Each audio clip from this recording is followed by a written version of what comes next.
Men church will be and some will be a cover and family TV. So Ebusian for you in a year and your massy and pre echoes or my gun and moasi, especially efa a year D levy and home and sensema chese about the talk of my gun and moasia. Ghana for baby na able bohun say or moon jim to a bimo chese a year at the part a beboani doing so so at it. I say a chese okotofu or more than one city ever count. Nti no fu obi a beton liter bia no one CD account na along the line no amanfo bebre na choma adwene ade na scandal bi so aba beto abonten a way back 2016 scandal ne chese Ibrahim Mahama a chese 2016 John Dramani Mahama sign edema Ibrahim Mahama ne company no taxes ahodo a chese or sign ye na eno ena akwakupi mu wo court na ehun sense bebre na ebobo ba mepese akwakuti ense no munchi. Subscribe to my channel, like and for heavy duty equipment at the Ghana has all the beya kwan their BCC ono so when duty otua 44 dap checks o sign check no na o de magiara na wa clear ne goose no clear ba the goose na den ekọ o yes 44 NPP ababre so eno muhu no say juma wodi no obi ankoche no Ibrahim Mahama irokwa anche no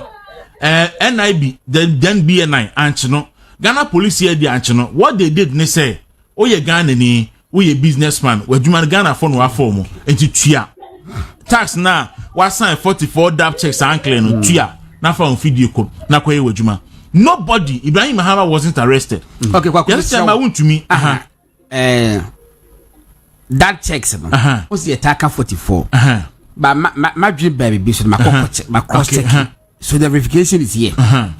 GR4 ebe can se ni bi almost in the 44 na na saying 24 wow it's my main kind story no okay onti odie 24 but kwaku I say we 2017 yeah if you are in 2025 8 years 5 plus 8 years yes ebi nkofo nkai my main kind story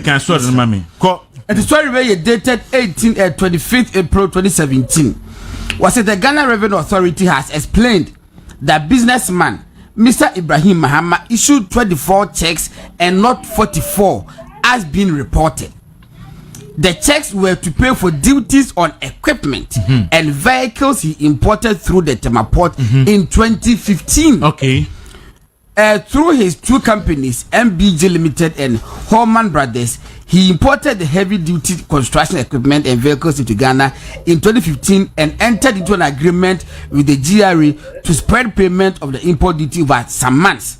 According to the GRA, the checks, 24 in total, 12 for MBG and 12 for Holman Brothers, were for monthly installments from January 2016 to December 2016. In a radio interview as a perfect question said, Mr. Robert Mensah, an national commissioner at the GRA in charge of communications, clarified, quotation, when the January check was presented, we found out that the checks, the accounts were closed. When the January check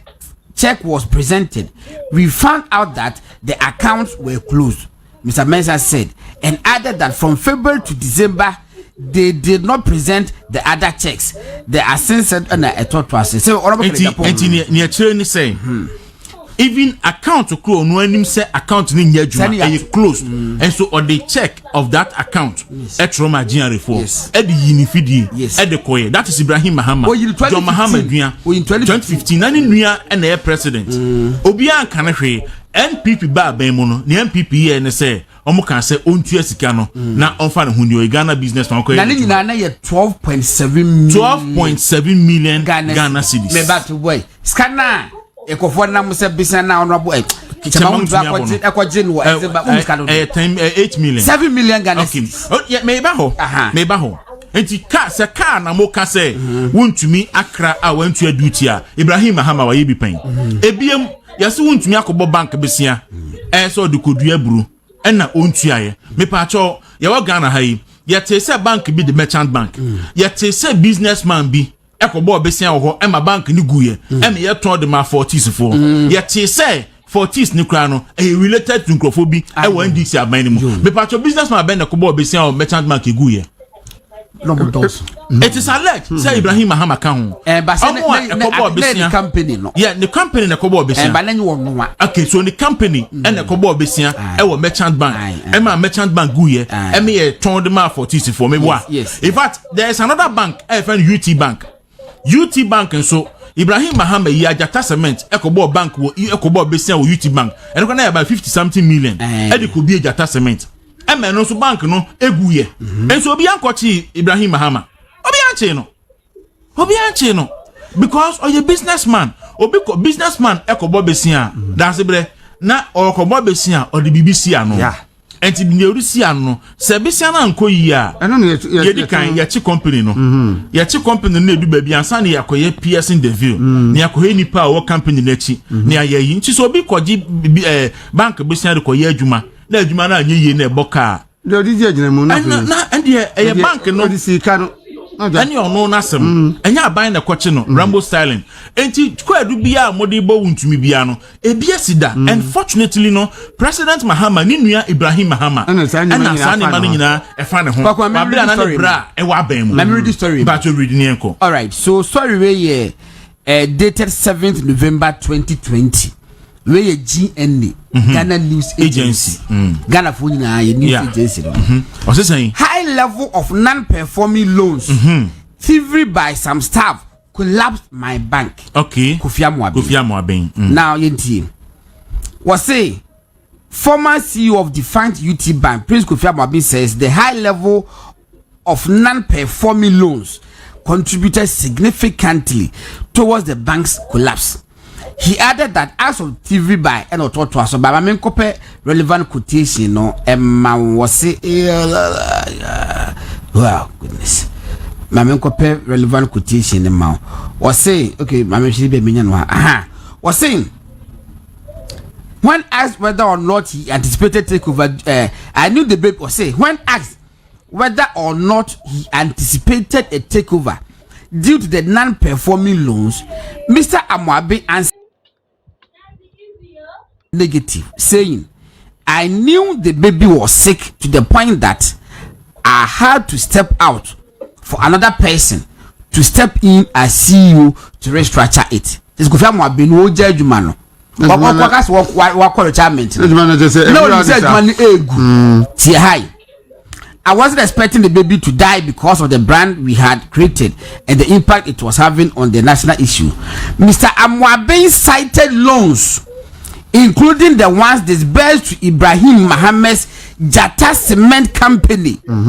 and failure to pay it as some of the reasons that caused trouble for the bank. However, Mr. Amoaben said that he never regretted his decision to advance such a huge loan facility to Jata Cement, which belonged to former President Mahama's brother. And now, into where Kofi Amoaben na Eka say, me just want to publish a story with Ghana News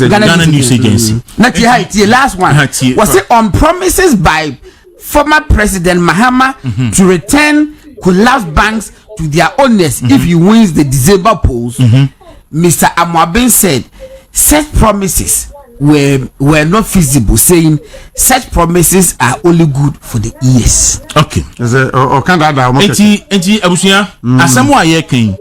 se ka na mo si wuntumi dia Ghana na wantu aduti eseso utua Ibrahim Mahama wayebi obi anche no se bank besia na wo si wuntumi akobo na wuntu ya Ibrahim Mahama na onim de wum iwuntumi de no na ne party MPP na wa ben yes by Ibrahim Mahama de na ne bra na ye president wo Ghana yes enya party keko ni bra na nkasa blood na no ye president wo Ghana MPP ba ben mu no ya mo Ibrahim Mahama memudwem dabi MPP ni bia ni hono mo a okwachi Ibrahim Mahama because Ibrahim Mahama a businessman oye na dwuma na se dwuma ho banfo mo so a ye wo de mra na ye den ye de mra na ye ka ye de mra